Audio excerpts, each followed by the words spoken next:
Grounded, a podcast by Inspiring Time. It's been a few hot months because, let's just be real, life happened. But it's okay. I'm back on course. I have a fabulous lineup of women, mostly men. Let me know if you want to be on the podcast. There are definitely men entrepreneurs out there too. And we would love to hear your story. This is a place to share stories, connect in with any community, start with our community, and then grow to your community if you want. But today joining me is Kelsie. She is the part owner of Coosa Fancy. Did I say it right? Yes, perfect. Perfect. Okay, friend, we seriously follow the same people, chat on the same Instagram feeds, and I thought, you know what? She is right up my alley. I love all things outdoor and natural. I wish we stayed somewhere long enough to start a farm and do that. We're not there yet. Sure, one day. So I wanted to have her on and share all the fun things there is to know. So Kelsie, thank you so much for being here, and I cannot wait to hear your actual story and not the Instagram story. Oh my gosh. Thank you so much for having me. I'm so excited. A little nervous, but very excited. So jump in, huh? Do it. Yeah. Introduce yourself, tell school, how you got the business started. Do it. So let's hear. I was raised in Auburn, Alabama. I ended up going to college for fine art at AUM in Auburn University in Montgomery. And then after that, I decided to study art history at a master's level at UGA. And then during that time, I met John, during my summer break. I think we met online. I was home for the summer, met online. He just moved out here from his family has lived out here for years, but he was actually coming back from California. He's a archaeologist. He was working for the government. That kind of something happened where I think they just ran out of money, like they usually just they normally do. So he's like, okay, whatever. I'm going home and I'm going to start a farm. So he was here, kind of getting this started, clearing the land, and then getting it ready, meeting me, and then he started bringing me over and kind of introduced me to this idea of I'm eggs, I'm gonna have a garden, and it's gonna be amazing. And I was just really into that because at that point I was kind of I love art history and I love academia, but once you start getting in that master's level, you start kind of realizing what it really entails. I wasn't just sitting around with my friends talking about art, kind of how I romanticized it, I guess. It's a lot more political, and there's a lot more things you have to deal with at university that I was just I don't know if this is where I want to be. I don't know where I'm going with this anymore. So John and hearing how he's kind of jumped into this, it was so exciting. And then of course things led to another. We keep dating. It gets a little bit more serious. And next thing I know, I'm telling my parents, remember that college education? I'm going to go be a farmer now. Hey, we need savvy, well-cultured individuals in the farming industry. I mean, how in the world would you have really gotten into the whole social media and all that stuff if you didn't have a little bit of not the average farmer, right? Because most farmers love the land or whatever they're producing, and they're so in tune with that they forget they have to now it's an entrepreneurial mindset, right? You have to do everything. You have to do everything. So I think that no, maybe you're not doing art in the form that you thought, but there is something. Yes, it is.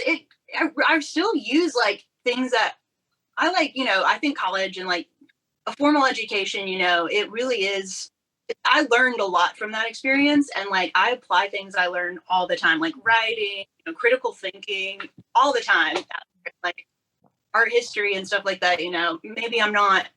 Maybe all of the things I know about Rembrandt aren't very useful out here. Made me like live in like I like notice things outside. I'm pretty like in tune to like changes and shifts or like how things look. So, those are really valuable skills in art. Absolutely. No, it's fine. It's all blending. That's what made you who you are today and be such an asset to where you are. So we kind of know how you got started. What does the farm focus on? What are y'all doing?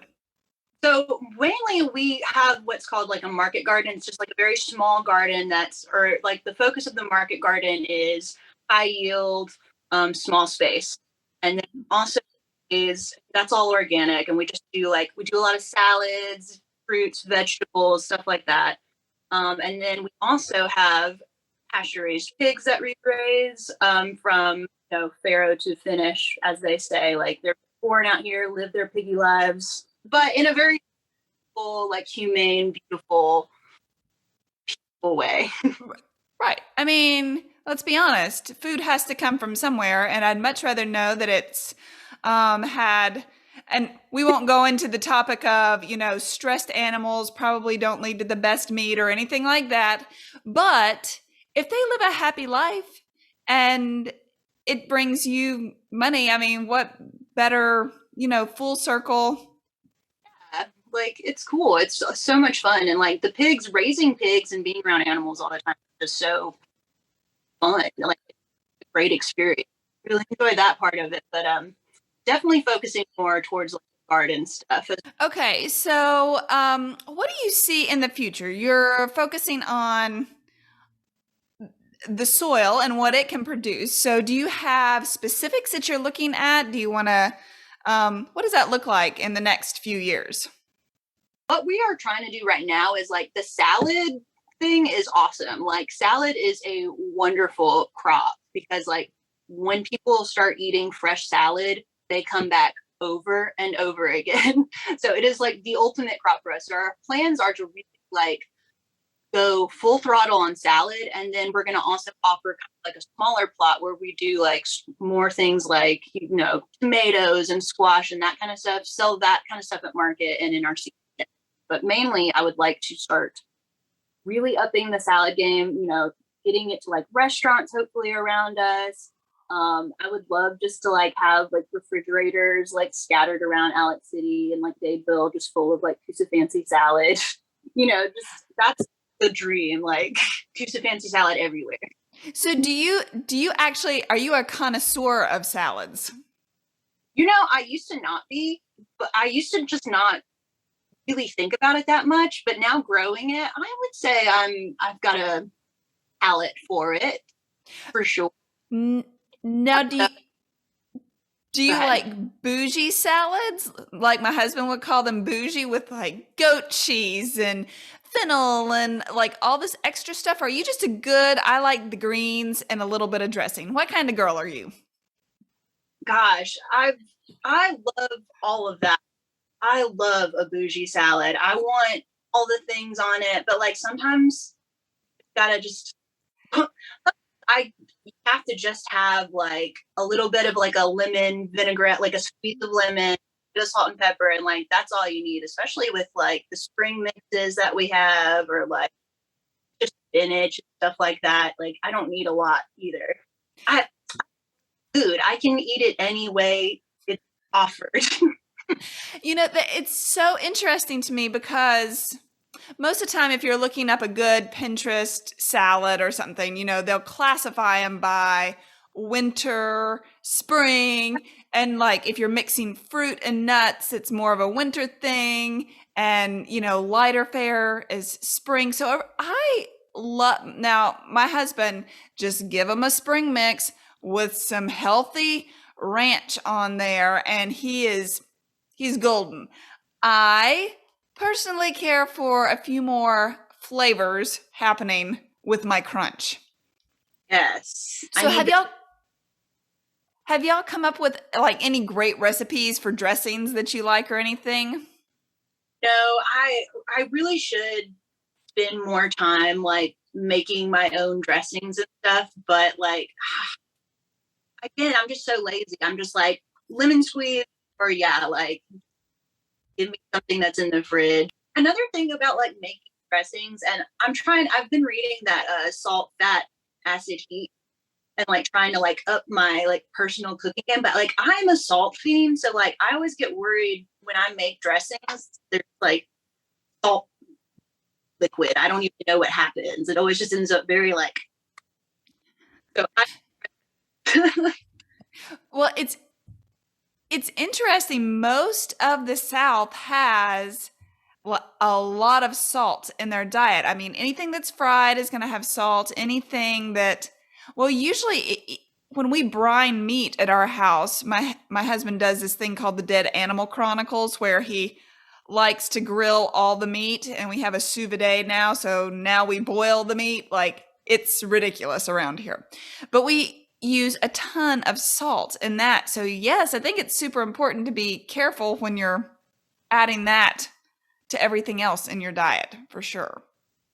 Definitely the greens, and I can attest to, we have a very small raised bed garden out back, and I threw out some just basic red and green lettuce, some spinach that I really like, and called it a win, right? Like not real taking care of it out there. It's doing its own thing. Well, the other day, my mom and dad came right after Christmas, and mom goes, I'm going to go see if you have any lettuce. She loves salads. And I said, okay, good luck, because I hadn't been out there in a while. She came back, and she was in heaven. And you are right. Something gathered from your garden, whether it's the act of actually going out, maybe that's part of the mind thing. yeah. But going out and collecting something that you have grown, or knowing it seriously was just harvested that morning or the night before and it's on your plate. There's something pretty spectacular about that. It's wonderful. It's like the best benefit of our lifestyle on the farm. Like there's nothing like just the texture, like, and you realize it too, like when you start going places, you like realize how old a lot of that stuff is probably in those bigger stores. Like, obviously there's just something so wonderful about bouncy, fresh lettuce that, like nothing was on it. You washed it very clean. Like it's art. Beautiful. It is. And I feel like the more education, that's just like flowers though. If you don't know me, you don't know that I went to Mississippi State for a horticulture degree and a floristry major. So I worked in Asheville, North Carolina at the Biltmore Estate, and then I worked in Charleston, South Carolina doing luxury weddings. But flowers and growing your own flowers, it's really become a hobby. Well, I mean, my parents and my grandparents always had a garden. But for me, every time we move, being a military family, I make sure I plant something immediately that I can harvest and bring into the house. Maybe not to eat, but, pittosporum, bulbs, anything like that that I can go out and collect. It just makes the house truly a home, I feel like. It like connects you to where you're living. Like it's like this, it like balances everything out. Like this from our yard, like this is, I took care of, like, yeah, gardening, like getting into gardening, farming, like that's been the biggest like light bulb in my head. It's just like, wow, this is so like magical. Like I can get to everything. And that's the art part coming out in you right there. This beautiful balance of very structured, very man-made versus very organic and natural. It's the beauty and mixture of all of it. It's the fruits of your labor in like the most literal way. flowers, plants, like all of it. It's just like, I grew this. This is my home. Well, okay. Number one, if you are close to Lake Martin, Alexander City, that is where Coosa Fancy is located. However, if you were going to throw out a tip for a listener who might not be in our area and cannot get their hands on your salad mixes, if they wanted to maybe grow a planter box or something, would there be any tips that you could say, hey, just basic, do this to get started? Like, as far as like what types of, I don't know, getting started is just find something you really enjoy eating or enjoy looking at, and then start with that. Because I always get so confused when people plant like collards and then they're like, I don't even like collards. It's like, why did you do that then? Like, just whatever you plant, really want it and enjoy it, because you're not going to mess with it if you don't. Right. You absolutely won't make time to go out the back door. And I do love salad. I do. Yeah. But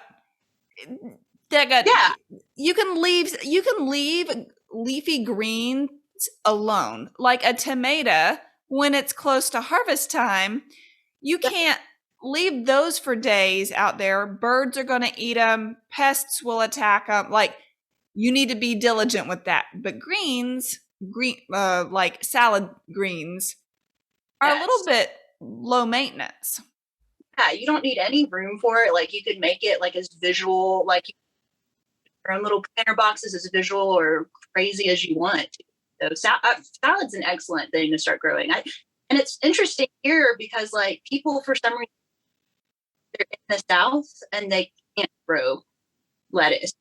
Like, nope, we don't grow those things here. And it's just like not true. Like, you can do it. You can do it. And that's where going to a local nursery, I know people love to get their seed catalogs and they go crazy dog-earing and circling. And then they're very comprehensive nowadays. It'll tell you what zone, what you're looking for. However, if you're just getting started, so the overwhelm doesn't hit you, I find it easier to go to a local nursery, or like your Ace Hardwares usually have more into, places like that are a little bit more in tune than maybe Lowe's and Home Depot to go collect seeds. Yes, absolutely. Find things that are for yourself. Yeah, like there are lettuces that are a little bit more heat tolerant, or like there's plants that can handle a little bit more acidity in the soil, which if you're in our area, like acidity is probably what you're dealing with all the time. And even with raised beds, and this is a little off topic here, but you still need to amend that soil every once in a while. Just because you started with good, rich, organic matter doesn't mean in 2 years you don't need to add some more compost or, things like that. So it's a thing. Your dirt's living, or it should ideally it's living. So. Yeah, if it's like dusty gray and it falls out of your hands, and maybe you need to work on it a little bit. When you shake it around, like it's just stiff, you probably should get rid of it. Take that soil sample in and find out what you need to do to it. Just start there. Yes. Okay, so so you said you go to market. Where can people find you in the area? Where do y'all go and hang out? Yeah. So our market that we mainly go to is in Alex City, downtown Alex City. And every Saturday in June through, I think, September, I can't check, but it feels like it gets longer every year. But every Saturday from June till September, we have a big market, like right downtown. It's a lot of fun. We also, we used to go to the Montgomery market, but that just seemed really far away for like what we were doing. And like, we really wanted to shift our focus towards Lake Martin. You can also find us like in Dadeville. Dadeville throws like little markets every now and then during the summer that are really, really wonderful. And those are the only markets we're planning on going to this year so far. But sometimes we'll just see one and we'll be like, let's go. Let's sign up. So, Let's do it. yeah. But yeah, like my goal is to stop thriving. Like I would really love to like grow the business in this area because that it's just a 2-man team. So like going all the way to Birmingham or like going all the way to Montgomery, like it's a lot. Like it's exhausting. So how do you, when you and your husband go to split up your chores, and who's doing what for the business, what do you find yourself gravitating towards, or what does he push you towards because he doesn't want to do it?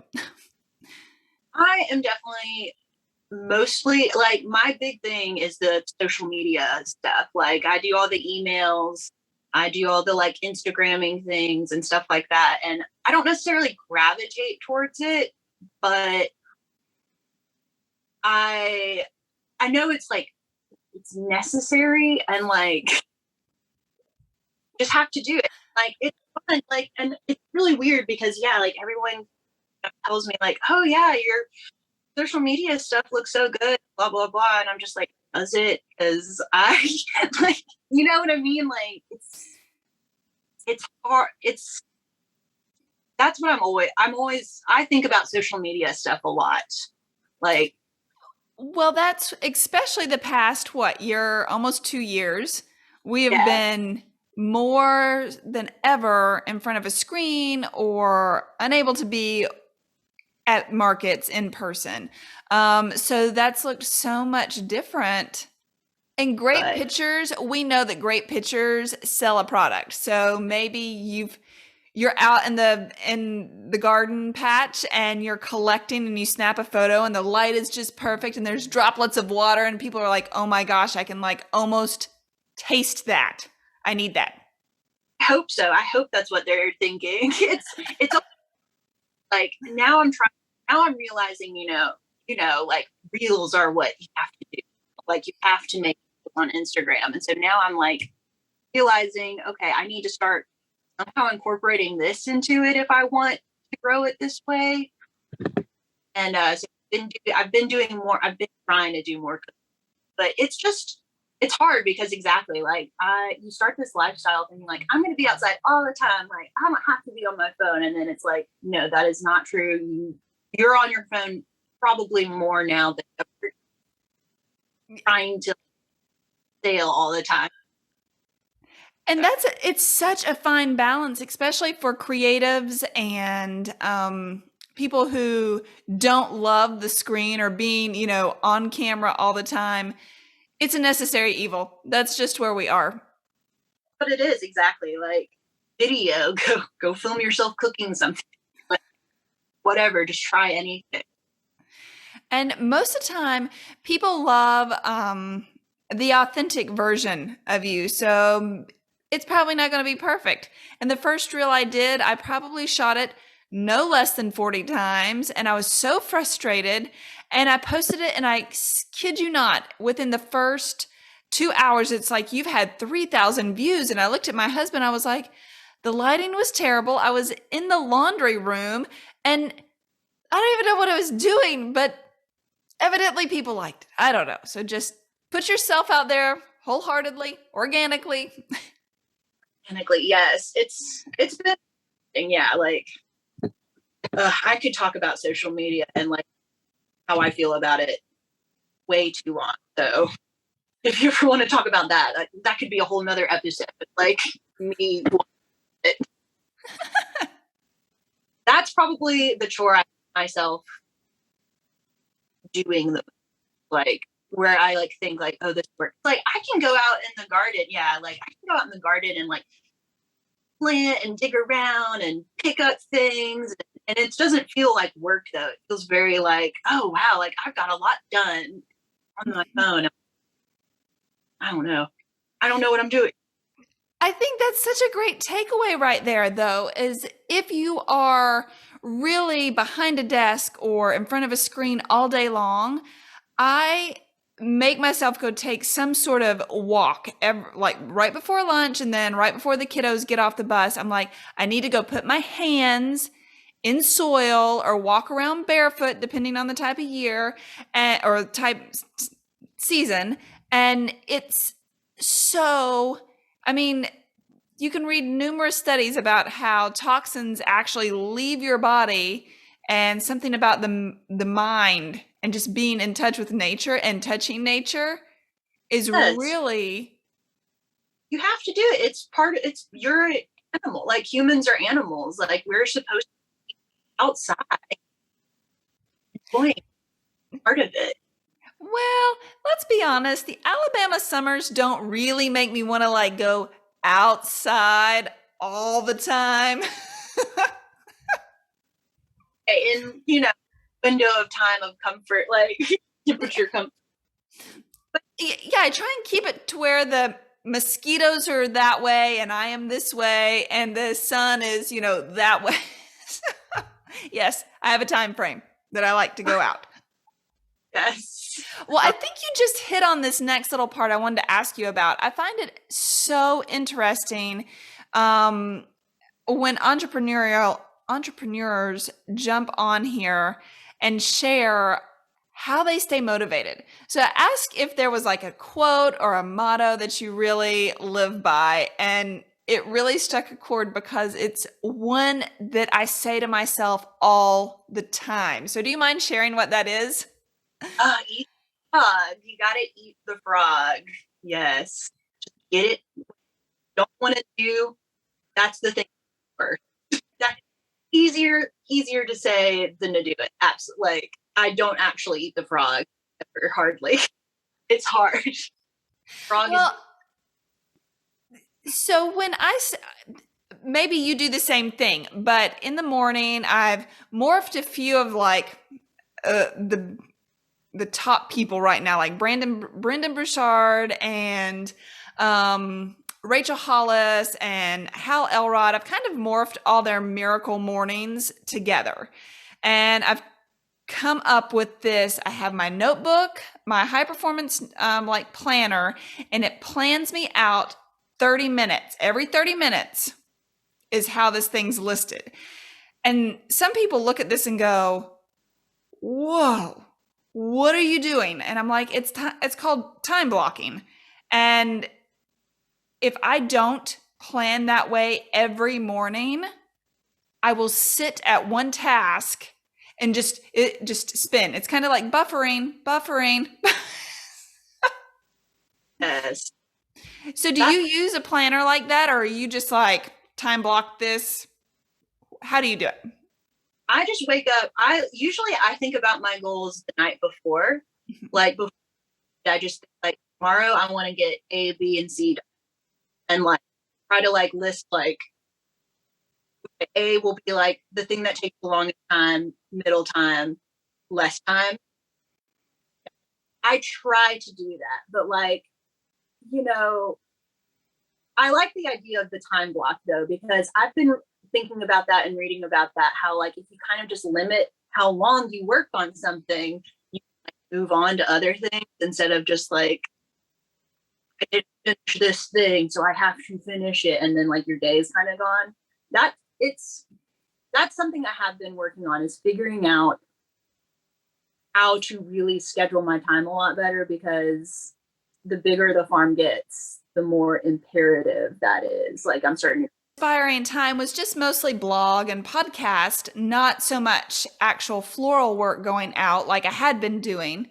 I was like, this whole time blocking thing, like I don't need 4 hours to do this. I can watch Netflix now. And now I'm like, holy crap, I am literally booked from 6 a.m. until 7 p.m. And then if anybody tries to contact me, just a heads up, after 7 p.m., I might be drooling on the couch at that point. So my brain is done. So you need to get me, the earlier in the morning is better. the better. Like, absolutely. It's the time, like figuring out like how to really schedule your day. That is the big part of that, is growing up. That's like realizing like, okay, I'm trying to like have things to do, we are going to do them. Like, There you go.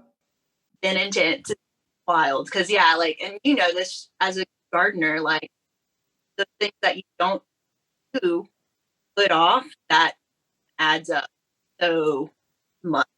And you're gonna have to like just throw out some plans because like you didn't do what you needed to do when you needed to do it. So I think in any entrepreneurial, when you're tackling every task yourself in the beginning, as you're raising money, building profits, you have to do it all yourself.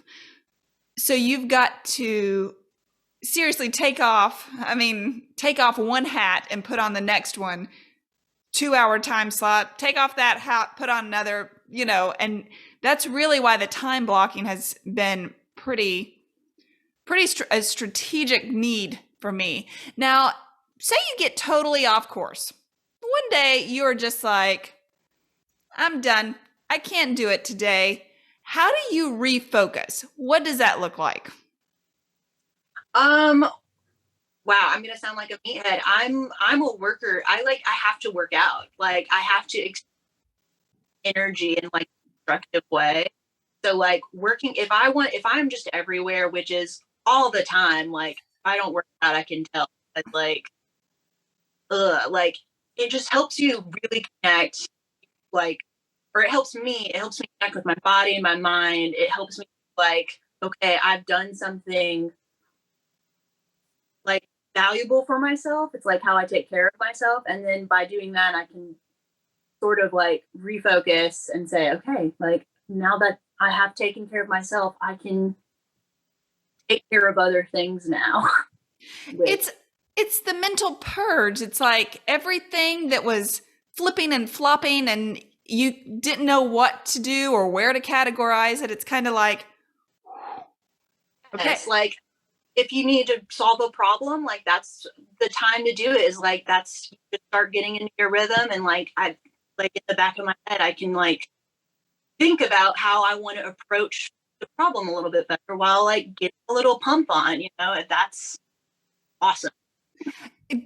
There's just a few things. I mean, that really, if you stick to your routine, take care of your body, drink your water, go stick your hands in the dirt.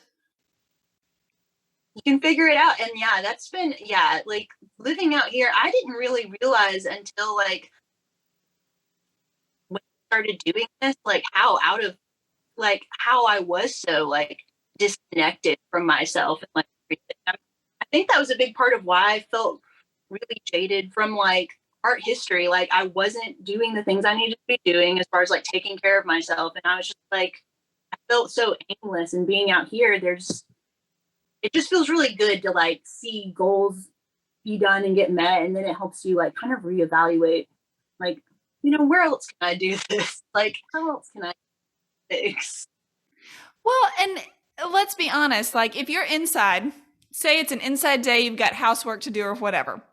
Okay, I made the bed, I folded the laundry, cleaned the toilets. Okay. Yeah. Okay, I met goals. They're done. Yeah. And the minute somebody walks in, they're going to be all undone. But there's something about going outside and that creative outlet, whether it's you created art or, whatever form, or you've planted something and you've harvested what you've grown. That to me feels like such a large accomplishment. And I know that's different for everybody, but for me personally, I need to accomplish the nature thing and create something to feel like I have obtained these goals. Yes, like I'm getting to where I am appreciating things like house chores a little bit more as far as like self-care, like that's life. Like, yeah, I don't know, like I'm getting to where I appreciate it a little bit more.